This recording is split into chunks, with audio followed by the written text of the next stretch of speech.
Hola todos, vous êtes dans Retour gagnant, votre rendez-vous tennis du mardi et vous êtes au bon endroit. Au programme aujourd'hui, Masters, Sinner et Coupe Davis. Et pour en parler, un vainqueur du tournoi des maîtres. C'était en 2021, Nicolas Mahut. Merci. Et 2018, Anne. Oui, je parlais du plus récent. Merci, ça fait plaisir. 2018. Double vainqueur. Ouais, merci. Tournoi des maîtres. Super souvenir.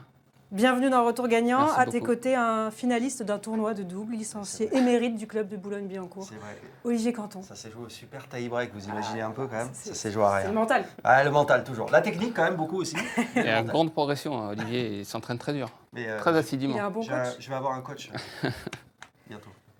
On va en reparler. Avant de s'attaquer à cette émission, vous en avez l'habitude, on regarde quelques images insolites. C'est la minute hors cours.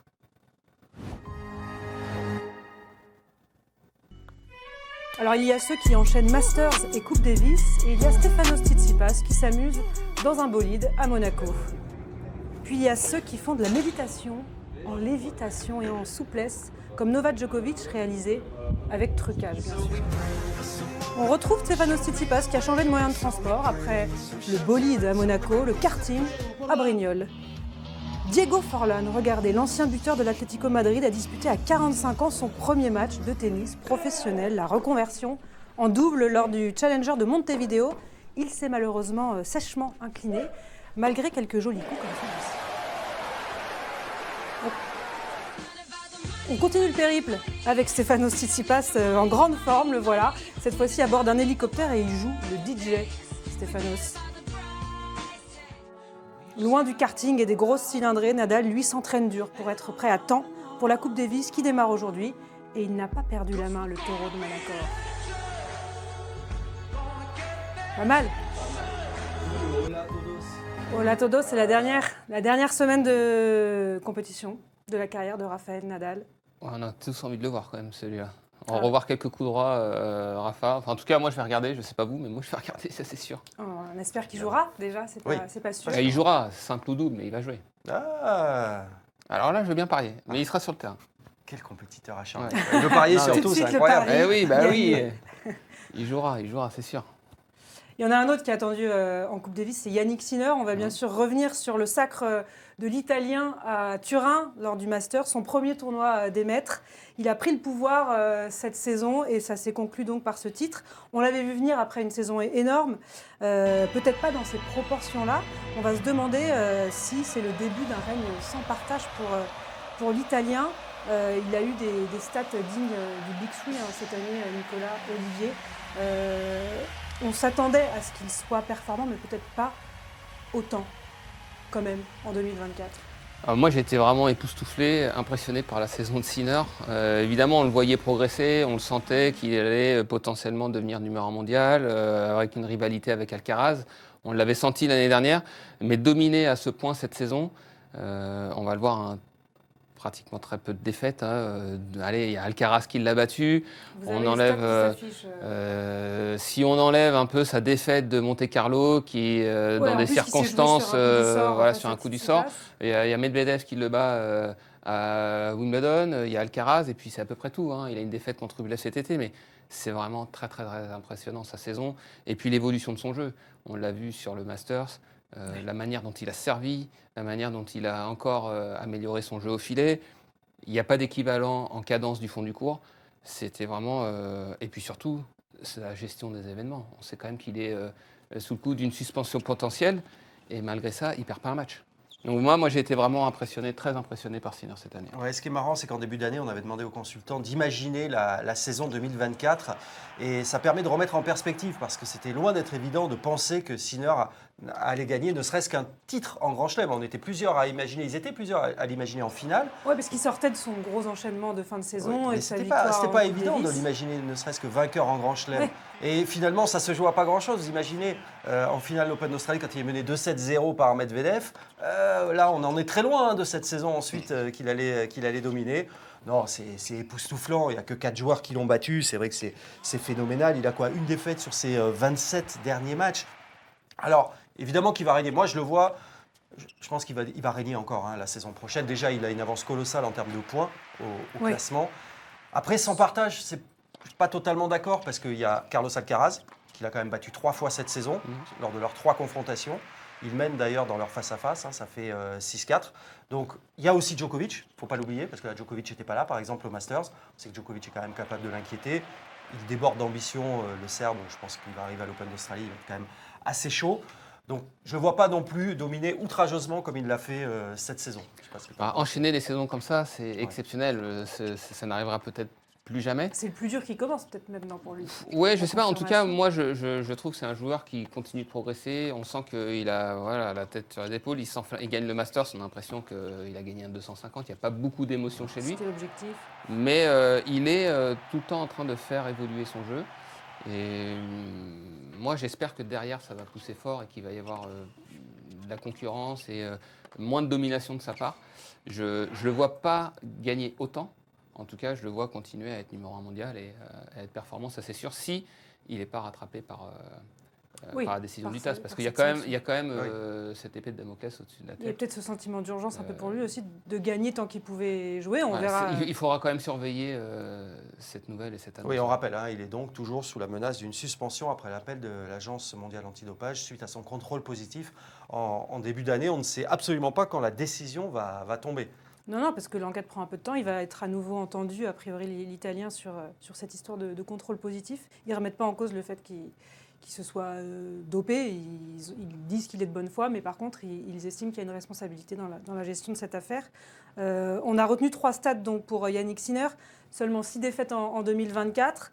Il y a eu 2 séries de 16 victoires consécutives quand même pour Jannik Sinner. La première entre le 15 janvier et le 4 mars, cet enchaînement donc le Open d'Australie jusqu'à Rotterdam. Et puis du 12 août au 26 septembre entre Cincinnati, l'US Open et cette finale à Pékin. Et la troisième stat, c'est aucun set perdu au Masters, puisqu'il quand même dispose de Taylor Fritz 6-4, 6-4 son finale. Et ça faisait longtemps que ça n'avait pas été fait, ça. Depuis 86, et Lendl, à l'époque, c'était il y a 38 ans. Et ni Roger Federer, ni Novak Djokovic, pourtant spécialistes du tournoi des maîtres, 6 titres pour Roger, 7 pour Novak, n'y sont parvenus. Donc ça, c'est aussi une belle stat. On pourrait dire que le Masters était peut-être un petit peu plus relevé à l'époque de Roger Federer. Mais ça, c'est les...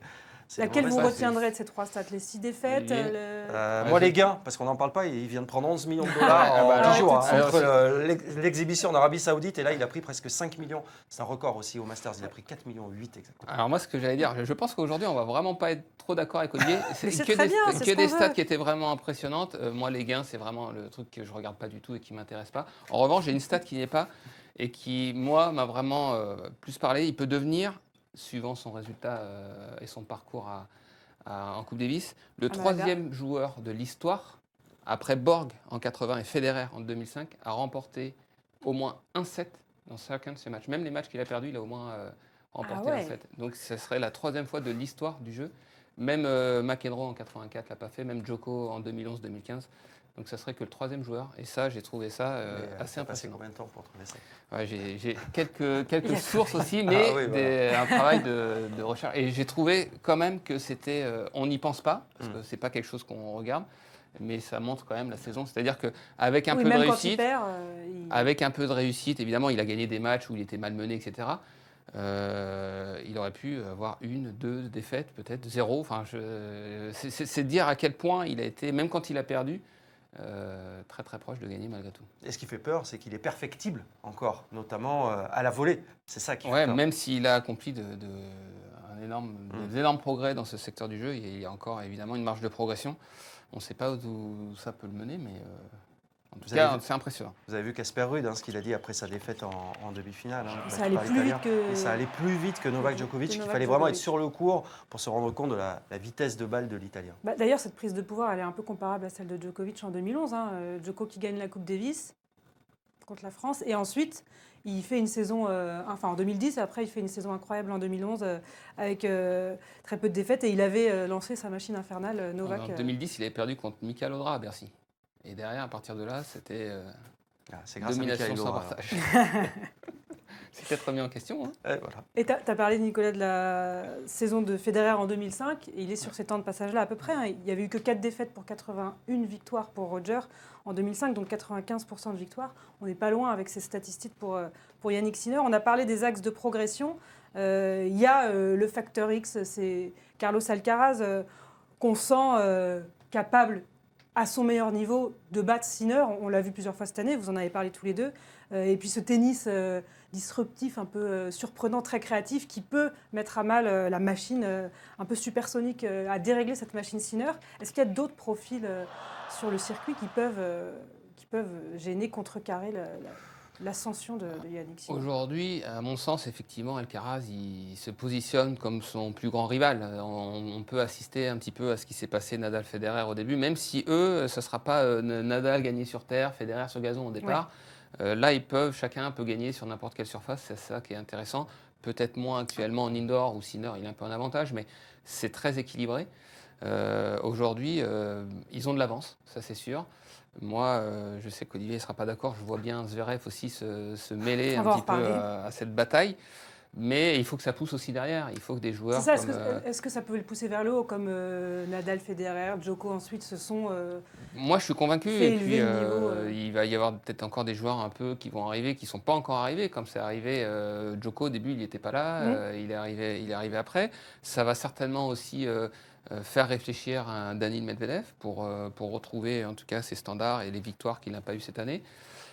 Moi, je suis convaincu on va assister à une surprise. Il va y avoir plus que 2 vainqueurs de Grand Chelem, à mon avis, en 2025. Et en tout cas, j'ai hâte de voir cette saison. Peut-être un profil de joueur avec beaucoup de punch, percutant, un Shelton par exemple, s'il parvient encore un petit peu à progresser avec un gros service. Il va devoir progresser. Moi, en tout cas, c'est pas en cadence parce que Alcaraz, quand il le bat, c'est pas quand il joue en cadence. On l'a vu même à Roland-Garros au début de match, quand il commence à jouer en cadence, il perd le fil.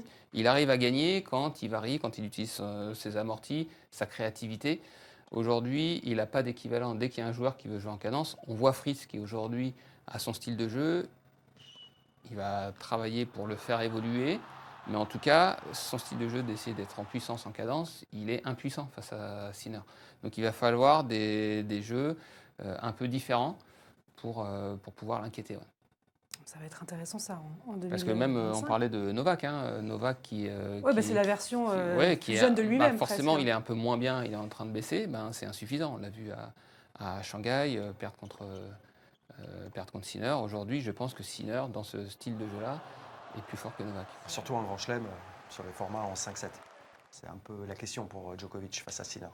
Ouais, il y a encore cette petite marge de progression peut-être sur terre, où il a été battu en demi à Monte-Carlo, à Roland-Garros sur gazon aussi.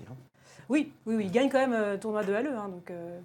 Oui, mais il peut encore se faire croquer. Il a gagné qu'un titre sur terre, c'était à Umag en 2022. Donc il est capable de gagner. Après, c'était pas du même niveau qu'un Roland ou qu'un Masters.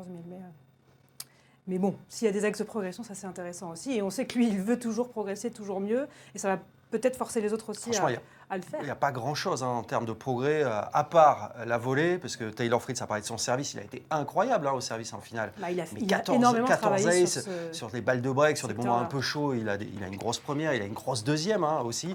Et puis dans sa qualité de déplacement aussi. C'est Ruud qui le disait. On ne se rend pas bien compte, mais il bouge, de la vitesse, il bouge très bien. Il a l'air un peu dégingandé comme ça, mais non, il se déplace très bien. Il a énormément progressé au niveau de ses appuis, sa position sur le court. Il met une telle pression, il se déplace très bien, mais il est collé à sa ligne. Donc en fait, il y a très peu d'issue. Et on l'a vu même dans des moments essayer de surprendre un peu, et c'est là qu'il ajoute encore des choses à son arsenal. Cet amorti sur balle de break contre Fritz, ça le surprend, il est battu et il se fait breaker, et puis derrière, il revient pas. Je pense qu'il aura à cœur d'être performant aussi sur terre battue l'année prochaine. Et ça va être intéressant. On s'attendait peut-être un petit peu à une finale Alcaraz-Sinner quand même au Masters à Turin, en conclusion logique d'une saison où ce sont ces deux-là qui ont remporté les grands chelems. Alcaraz finalement encore trop limité en indoor. On va écouter Service Volé qui a une bonne analyse là-dessus, et on passera ensuite au top et au flop du Masters. Il est de retour, il ne s'arrête jamais. Carlos Alcaraz sera la star de l'équipe de Coupe Davis d'Espagne et le chevalier servant de Rafael Nadal pour ses adios définitifs au circuit. Sa saison individuelle, quant à elle, est terminée et elle est particulièrement paradoxale. 2 grands chelems, un doublé, Roland-Garros, Wimbledon, inouï, une médaille d'argent aux Jeux Olympiques, c'est le genre de saison qui satisferait 99,9% des joueurs du circuit, et il ne faudrait pas avoir la dent trop dure contre Carlitos. À 21 ans, le prodige espagnol dispose d'un palmarès plaqué or, ou plutôt plaqué argent, vous avez capté, mais pourtant subsiste comme comme un arrière-goût d'inachevé cette saison, c'est très bizarre. Comment l'expliquer? D'abord, sa saison a connu un très gros coup d'arrêt après les Jeux Olympiques. Des défaites surprenantes et indignes de son rang, une lassitude manifeste et un niveau de jeu très sinusoïdal dont le seul sommet fut ce titre à Pékin arraché au prix d'un tie-break sublime contre Sinner. L'autre réalité, c'est que nous ne regardons plus le tennis de la même façon, c'est un fait, le Big Three a complètement métamorphosé, matrixé, certains diront, notre prisme d'analyse. Les trois monstres ont banalisé l'exceptionnel et repoussé toutes les limites pendant 20 ans, à cause d'eux, le génial est devenu excellent, le bon à peine médiocre et le médiocre tout simplement catastrophique. Mais il y a aussi chez Alcaraz un ADN tennistique qui provoque ces remous. L'Espagnol est un joueur d'instinct, créatif et solaire. Son niveau max lui permet d'atteindre des sommets uniques, mais sa qualité de jeu est trop indexée sur le plaisir ressenti et partagé avec le public, et ça, il en a souvent parlé à la presse depuis le début de sa carrière. Avoir le sourire, c'est la clé de tout, dit-il. Ce qui me rend heureux, réussir différents coups qui sortent de l'ordinaire et voir le public apprécier. Son enthousiasme me rend vraiment heureux et ça me donne encore plus d'énergie. Un tel état d'esprit et un tel ADN tennistique empêchent par essence d'être performant de janvier à novembre. C'est comme ça, Alcaraz est un joueur d'instinct, un joueur d'éclat, un joueur de classe, et on doit même espérer qu'il reste comme ça. Parce que le circuit est suffisamment peuplé de frappeurs métronomiques et interchangeables, et parce que Carlitos ne trouverait probablement pas son bonheur dans un tennis pourcentage de pur calcul. Il pourrait même y perdre sa flamme. Du coup, il n'y a rien, vraiment rien du tout à améliorer. Eh bien, pas si sûr. Après la Coupe Davis, Alcaraz sera attendu aux États-Unis pour une première exhibition le 4 décembre au Madison Square Garden avant d'enchaîner 2 jours plus tard à Charlotte. Début mars, on l'avait déjà aperçu au Netflix Slam alors qu'il se remettait à peine d'une blessure à la cheville et il avait enchaîné la Lever Cup puis le Six Kings Slam à l'automne, tout en se plaignant au même moment des cadences insoutenables du calendrier. Il y a clairement un truc qui va pas. 5 exhibitions en pleine année olympique, une intersaison hachée, est-ce que le véritable problème d'Alcaraz ne serait pas tout simplement de courir un petit peu trop après le Chécos et de se disperser? Car le génie est une ressource rare, précieuse, et la fraîcheur mentale est la clé de tout pour Alcaraz. Sur la gestion de son calendrier, il y a sûrement quelques petits progrès à faire. Des progrès pour un joueur de 21 ans, plus jeune numéro 1 mondial de l'histoire et quadruple vainqueur en Grand Chelem, réel. Mais ouais, le Big Three nous a définitivement retourné le cerveau.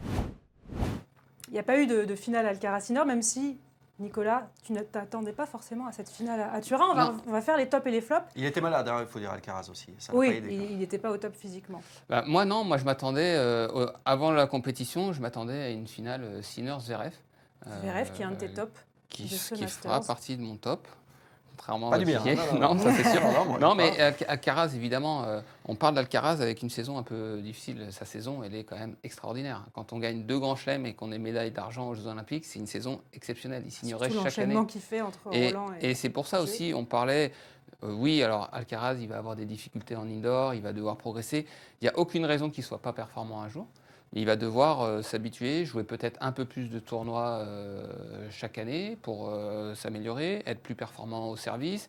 Il y a des axes d'amélioration, sa manière de gérer un petit peu sa créativité, sa manière de jouer en indoor. Mais j'ai aucune inquiétude sur le fait qu'un jour, il gagnera le tournoi. Ça, j'en suis persuadé. Et puis après, on peut aussi regarder sa programmation d'un petit peu plus près. Il y a eu un enchaînement vainqueur à Roland-Garros, vainqueur à Wimbledon, finaliste aux Jeux Olympiques. On ne sort pas indemne d'une période comme ça. Quand on fait terre, gazon, terre pour repartir sur dur, c'est très très compliqué. Peut-être qu'à ce moment-là, il n'aurait pas dû aller jouer Cincinnati. Peut-être qu'il y a une petite erreur de programmation avec son staff, se laisser plus le temps de digérer ça et d'arriver plus frais à l'US Open. Et après, il court après une certaine forme. Il a enchaîné Coupe Davis, Lever Cup, Asie, où il était extrêmement performant sur ses compétitions et à Pékin. Il fait une finale exceptionnelle face à Sinner. Et de nouveau, après, alors oui, il y a l'exhibition, on pourra en revenir. Oui. Mais Sinner, à côté de ça, lui, il ne joue pas les Jeux Olympiques. Il arrive sur... Ah oui, il y a une gestion du calendrier. Il arrive sur la période Montréal-Cincinnati en forme. Derrière, il ne rejoue pas la Coupe Davis. Et il retrouve en Asie, forcément. Donc ces plages de repos, d'entraînement, elles sont plus mesurées. C'est pour ça qu'il arrive avec plus de fraîcheur. Il est un peu passionné. Il gagnerait peut-être à simplifier aussi son jeu parce qu'il se met beaucoup de pression. C'était intéressant, on l'a entendu pendant le Masters. Après sa première victoire, voilà, il disait en gros sur le coup, il dit « J'ai conscience que je dois divertir les gens ». Et j'avais été très déçu après ma défaite face à Casper Ruud parce que je ne leur avais pas offert un beau spectacle. Il y a combien de joueurs qui raisonnent comme ça en termes de divertissement. C'est ce que dit Service Volé, c'est que ça doit son niveau est indexé sur le plaisir qu'il prend. Mais ça doit aussi contribuer à l'épuiser mentalement, pour la fraîcheur mentale. Vous imaginez de vous dire, non seulement il faut que je gagne, mais en plus il faut que je divertisse les gens. Oui, mais je pense qu'il arrive à divertir les gens, lui, en étant assez frais, en s'amusant sur le terrain. Donc, il en a besoin. Oui, mais il divertit les gens en prenant du plaisir. Aussi.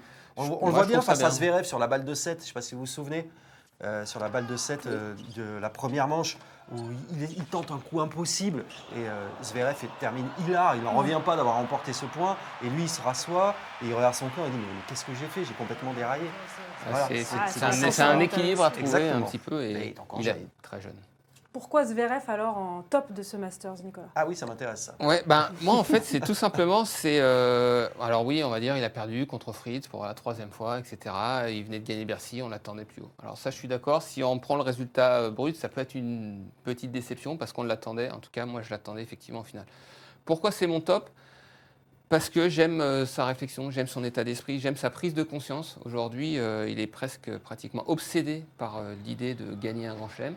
Et il se remet en question, il a vu ses limites cette année, à l'US Open notamment, et il s'est dit, ben voilà, il a vu l'évolution d'un Sinner, d'un Alcaraz, il a dit, si moi je veux gagner un grand chelem, il faut que je fasse évoluer mon jeu, il faut que je sois plus offensif, il faut que je sois plus percutant en coup droit, il faut que je fasse évoluer mon jeu, et c'est en ça où je trouve que c'est...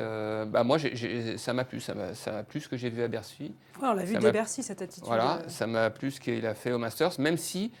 il retombe un petit peu dans ses travers, face à Fritz dans le tie-break, notamment le point de 5-3 dans le tie-break. Il se remet derrière, très loin, il pousse en coup droit. Oui, parce que ça le rattrape à un moment donné. C'est pas parce qu'on décide et qu'on commence à travailler que 2 semaines après, alors il est très fort, il a réussi à gagner Bercy, etc. Mais ça va prendre un petit peu de temps. Et puis, c'est assez courageux parce qu'en jouant de cette manière-là, c'est défensif, il gagne 80% de ses matchs. Il est dans le top 10, dans le top 5, sans faire autre chose. Et là, lui, il se met en danger, il dit « Non, moi je veux gagner un grand chelem, je veux être numéro mondial, il faut que je fasse ça. » Et c'est pour ça que moi, je l'ai mis dans mon top.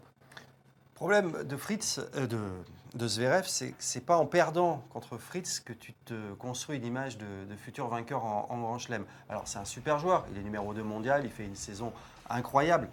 Mais quand tu communiques justement autour de ça, de ta quête, de cette fameuse quête, de ton obsession pour un premier titre en grand chelem, que tu montres des images où tu travailles, où tu t'entraînes, même après ton succès à Bercy, 1 heure après, tu es là en train de taper des balles, comment derrière tu peux te rendre crédible en perdant d'entrée sur ton premier test? Parce que c'était son premier vrai test finalement.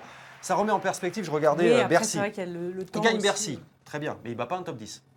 Pas un top 10, hein. Non, mais déjà, voilà, alors qu'il était numéro 3 mondial à l'époque. Donc, belle performance. C'est pas de sa faute. Hein. Non, très bien. Mais c'est arrivé à d'autres. Il ne bat pas un top 10. Il sort des poules en Masters, mais ce n'était pas des matchs à élimination directe. Donc, le premier vrai test, c'était la demi-finale face à un joueur qui est moins bien classé que toi, en plus. Taylor Fritz, qui a priori n'a pas les mêmes armes que toi, et tu passes à côté, tu perds. Donc, pour moi, ça ne peut être qu'un flop. Je ne vois pas comment on peut le mettre en top. Après, c'est peut-être une étape dans. Quand on est numéro 2 mondial, qu'on aspire à gagner un tournoi du Grand Chelem, on ne peut pas considérer que ce soit une réussite, ton Masters, en perdant face à celui qui est moins bien classé que toi en demi-finale. Lui, je ne pense pas qu'il se dise c'est une réussite. D'ailleurs, il a déjà gagné 2 fois le tournoi. Donc, quand il perd, forcément que pour lui, c'est un échec. Mais dans sa construction, dans sa quête, pour moi, c'est une étape, c'est un processus. Et il est vraiment complètement voilà, il est obsédé par ça, il est dans cette quête. Mais c'est bien et pour moi, c'est une étape importante et ça ne peut pas se mettre en place sur le bon chemin. Je pense que quand tu le vois perdre face à Fritz en demi-finale, tu te rends compte tout d'un coup que le chemin, il y a peut-être un peu de fatigue difficile. Il est escarpé avant de gagner. On aura des réponses en 2025, voire même en 2026, parce que même si après, il faut voir s'il arrive à tenir et à pas s'éparpiller par revenir en arrière. C'est compliqué parce que c'est se mettre en danger quand même de faire ça. Mais même le message que tu envoies finalement aux adversaires, qui pouvaient se dire après Bercy, voilà, il est chaud Zverev. Et puis là, tu dis, finalement, ça reste Zverev qui coince dans les moments très importants. Moi, je pense pas. Moi, je pense que le message qu'il envoie, justement, c'est un joueur qui cherche quelque chose et qui sera très dangereux et à surveiller. Alors, fais-nous rêver avec ton top, Olivier. Alors il va mettre Sinner qui a gagné sans faire non, j'ai interdit de prendre Sinner parce que c'était trop facile.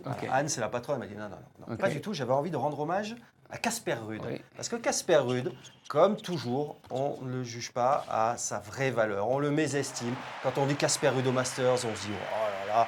Bref, on ne cesse de le malmener, le Norvégien. Il arrive sur une mauvaise série. Résultat, c'est vrai qu'il n'avait pas gagné beaucoup, quasiment aucun match les dernières semaines. Mais il se qualifie à nouveau pour le Masters, son 3e Masters.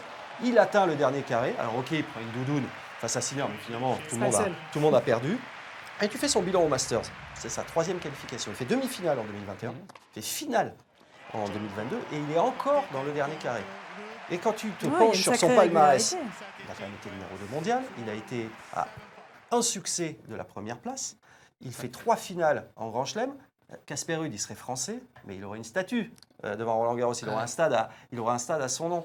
Et je trouve ça dommage toujours qu'on ne juge pas à sa vraie valeur le talent du Norvégien, parce qu'il en a du talent. On n'est pas. C'est un beau top. Il a du talent, il est intelligent, il est et en plus, gentil, il est très il a une très bonne sympa attitude. auprès des médias. C'est un beau top. Moi, je il- valide complètement ce top, Olivier. J'aurais très. Non, mais t'as préféré mettre Zverev, on va savoir pourquoi. Donc, Olivier, c'est ton flop, Zverev. Tu as déjà évoqué Ah bah oui, je peux en pourquoi. dire plus, oui. Le top, c'est Casper Quel est Ruud. celui de Nicolas alors, Moi, mon flop, c'est le tournoi. J'ai l'impression d'avoir traversé une édition. Pour moi, ça doit être voilà, le 5e Grand Chelem, l'événement le plus important de l'ATP. Et finalement, il n'y a pas eu. Oui, il y a eu cette demi-finale Zverev-Fritz, 7-6 au 3e. Bon, à part ça, même si on n'a pas atteint des sommets de dramaturgie, d'intensité, même de niveau de jeu sur ce match, il n'y a pas eu grand-chose. Il y a eu des matchs en 2-7, des matchs sans saveur pour moi. Et je suis un peu nostalgique des Masters, des tournois des Mets précédents, même dans les années 90. Et j'ai même envie d'aller plus loin. Je reviens sur les propos de Gaudenzi, j'aimerais bien revoir des finales de Masters en 5-7. Et oui, c'est une piste qu'il a évoquée avec Roger Federer himself. Alors ça, déjà, je suis un peu moins fan. Quand on est président de l'ATP, on n'a pas besoin de se cacher derrière, même si c'est le plus grand joueur de tous les temps. C'est pour donner du poids à son propos. Moi, j'aurais été Roger Federer, j'aurais pas apprécié. Soit je trouve ça bien et j'approuve et je dis voilà, c'est une bonne idée. Il n'a pas besoin, en tant que président de l'ATP, de dire ah, j'ai parlé à Roger et il m'a soufflé à l'oreille. Non, sa position, elle est celle-là. Je trouve ça très très bien. On se souvient des finales Sampras-Becker, Becker-Lendl, plus récemment le Nalbandian-Federer. Ça nous manque. Alors, oui, surtout que sur un match, ça fonctionne. Ce serait pour le Masters et les finales de Masters 1000 aussi. Voilà, oui, mais surtout qu'en plus, les Masters 1000, maintenant qui sont sur 10 jours, on peut le faire. La difficulté, c'était quand les Masters 1000 d'une semaine s'enchaînaient. Là, faire une finale en 5-7, oui, pour aller jouer la semaine d'après, le lendemain, c'est difficile. Et maintenant que les tournois sont sur 10 jours avec plus de temps de repos, on peut revenir à ces finales-là. On en a plein en tête, des Nadal-Coria, ça redonnerait du prestige au Masters 1000 parce que maintenant, même le grand public, nous on sait, le grand public ne fait même pas la différence entre un ATP 500 et un Masters 1000. La finale de Pékin, si vous allez dans la rue, c'était l'un des matchs de l'année, la finale entre Sinner et Alcaraz. Personne ne sait que c'était un 500 alors que c'était un 1000. Voilà, c'est vrai que Rome, moi j'ai le souvenir, je pense spontanément à Rome, c'est quoi 2006, Nadal-Federer. Il y a Nadal-Federer, il y a Nadal-Coria aussi, extraordinaire. Donc voilà, redonner un petit peu de saveur à ce tournoi qui en manquait, même si à Turin, il y avait de l'ambiance, le stade est beau. Je trouve moins bien que l'O2 Arena, forcément, mais ça reste quand même un bel événement. Et j'ai manqué un peu d'émotion et de saveur sur son... C'est vrai que c'était une crainte avant le tournoi et ça s'est un petit peu vérifié. Mais on peut aller plus loin. C'est-à-dire que 5-7, si on veut un peu la modernité, on peut aussi évoquer le tennis féminin. Alors, ce n'est pas le sujet d'aujourd'hui, mais mettre des finales du Masters, l'élargir un petit peu. On dit que le tennis, on veut le raccourcir, on veut sans arrêt essayer de raccourcir les formats. De manière générale, oui, sauf quand c'est les stars qui jouent. Une finale avec un Nadal-Sinner, si ça fait 5-7, on sera un Alcaraz-Sinner, on sera tous contents de l'avoir. C'est sûr que deux joueurs 60e, on a un peu moins envie de voir 5-7. C'est vrai, ce qui est dommage, premier tour de Grand Chelem, dommage dans ce Masters, on ne retient pas grand-chose. Qu'est-ce qui a fait le tour des réseaux? C'est le pétage de plomb de Medvedev, finalement. Donc vous me rejoignez sur ce flop, finalement. Donc c'est peut-être plus Zverev. Incroyable. Voilà. Ils sont d'accord sur une fois, je suis d'accord. Ça va être long, l'année 2025. Ça commence difficilement, il va falloir négocier dur. On va évoquer le calendrier de l'année et puis cette phase finale de Coupe Davis, puisque c'est quand même l'actualité de la semaine. Mais avant, on va se faire un petit plaisir en revoyant les plus beaux points de ce Masters de Turin, même si ce n'était pas à la hauteur de nos espérances.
11:40.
Ah, c'est vrai que c'est beau, hein. C'est beau de voir le tennis de Carlos Alcaraz. Il y a eu plein de beaux points dans ces ATP Finals à Turin. On a hâte de voir ce que nous réserve l'année 2025.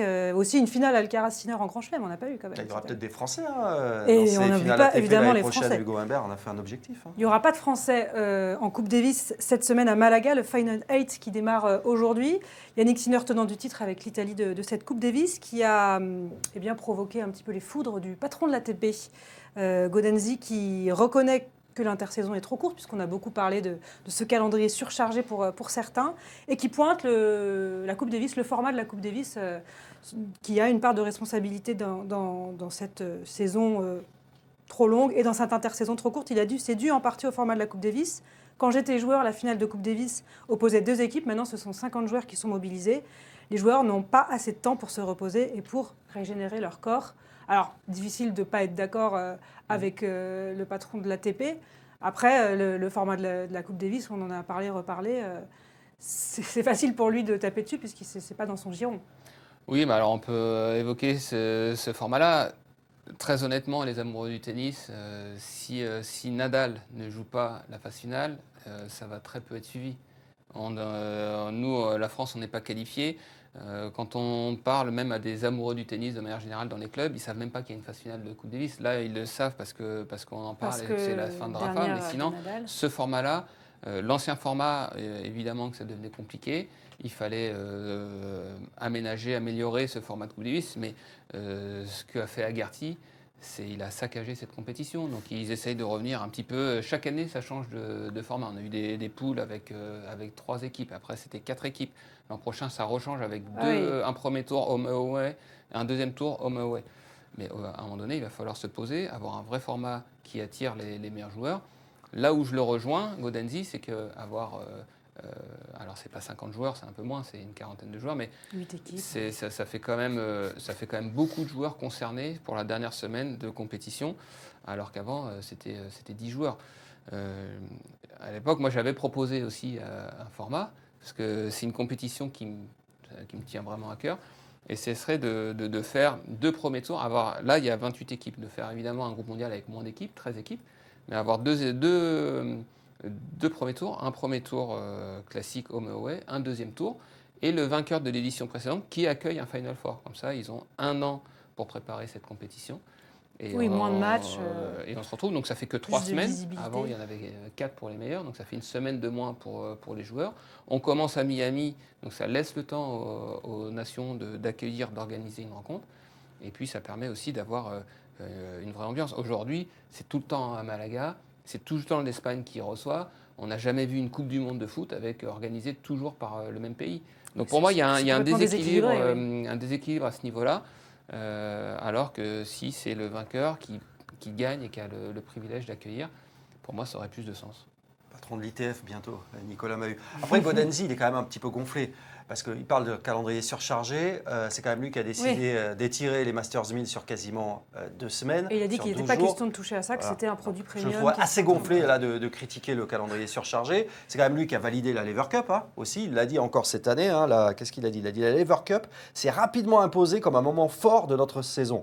Franchement, t'es plus crédible quand tu dis ça. Même si on adore la Lever Cup, ça ne reste qu'une exhibition un petit peu améliorée. Donc il y a quand même Oui, qui est solutions. venu Tout n'est pas de la s'ajouter faute. sur un Tout n'est pas de la faute de la Très Coupe amélioré Davis. parce que c'est quand même une très belle compétition. En revanche, qui voudrait mettre des points ATP, là j'espère qu'on n'arrivera pas jusque-là. Et dans les statistiques, même maintenant, les face-à-face comptent Oui. durant la Lever Cup. C'est le poids d'un Roger Après la Federer. Coupe Davis, on le sait, je ne vais pas en Certainement, rajouter, c'est une compétition qui est morte, qui n'intéresse personne. S'il n'y avait pas Nadal, on ne s'y intéresserait pas. C'est vrai qu'à Malaga, qui a envie de regarder un quart de finale Allemagne-Canada? Tu as envie de regarder Non, Diallo, mais après, s'il y a une finale avec Alcaraz-Sinner, Espagne-Italie, en tout cas, là, il y a des joueurs qui jouent. Parce qu'on est en Espagne. Oui, mais même. Non, même sans être en Espagne, Alcaraz-Sinner, t'as envie de le voir. Il y a son intérêt, mais c'est vrai que le format en lui-même. Mais le format ne va pas, d'avoir toutes ces nations. On rappelle, un quart de finale aujourd'hui, demain, jeudi, demi-finale vendredi et samedi et finale dimanche. Donc c'est très concentré. Imagine que l'Espagne soit éliminée en quart de finale, c'est une catastrophe pour les organisateurs. Oui, si ça se finit ce soir pour Nadal, ça fait un petit peu flop, cette histoire. Et il va peut-être pas jouer. Alors, on a enregistré, donc on tape. On va voir. En simple, je ne sais pas, mais il sera sur le terrain. Il a dit qu'est-ce que tu veux dire sur le terrain? Raquette en main. Non, il va jouer soit le simple, soit le double. D'accord. Voilà. C'est un super joueur de double. Ouais, excellent joueur de double. Tu l'as joué en double? Alors pour la petite histoire, je l'ai joué avec Fabrice Santoro à Doha. Et c'est assez rigolo parce que c'est une anecdote. Il joue avec Albert Costa en demi-finale à Doha. Moi, je joue avec Fabrice Santoro. Donc Costa avait gagné Roland, donc ça devait être 2003 ou 2004. Et on joue à ce moment-là, 2003-2004, Rafa, il débute, vraiment il débute. Il n'a pas fait ce qu'il est devenu, etc. Et on est dans le vestiaire, on discute avec Costa et il nous dit, là il y a un joueur qui est assez exceptionnel, il gagnera au moins 3 fois Roland. Donc à l'époque, quand on gagnait 3 fois, c'était Kuerten, c'était Borg, c'était déjà une légende. Il nous dit, minimum c'est un champion. On disait, attends, 3 fois c'est quand même pas mal. Et au final, on voit ce que c'est devenu. Donc et on avait perdu 7-6 au 3e. Merci à tous les deux, c'était chouette de vous avoir dans Retour Merci, gagnant. Bravo. Merci à Seb en régie, à Romain, à Quentin pour la préparation de cette émission. Merci à Arthur de nous prêter main forte. On se retrouve pour clore la saison la semaine prochaine. On parlera évidemment de cette retraite de Rafael Nadal. Et il y aura peut-être une petite surprise aussi en fin de saison avec Retour gagnant. Petit exercice que Nicolas Mahut affectionne. À mardi prochain en attendant et merci à tous de nous avoir suivis.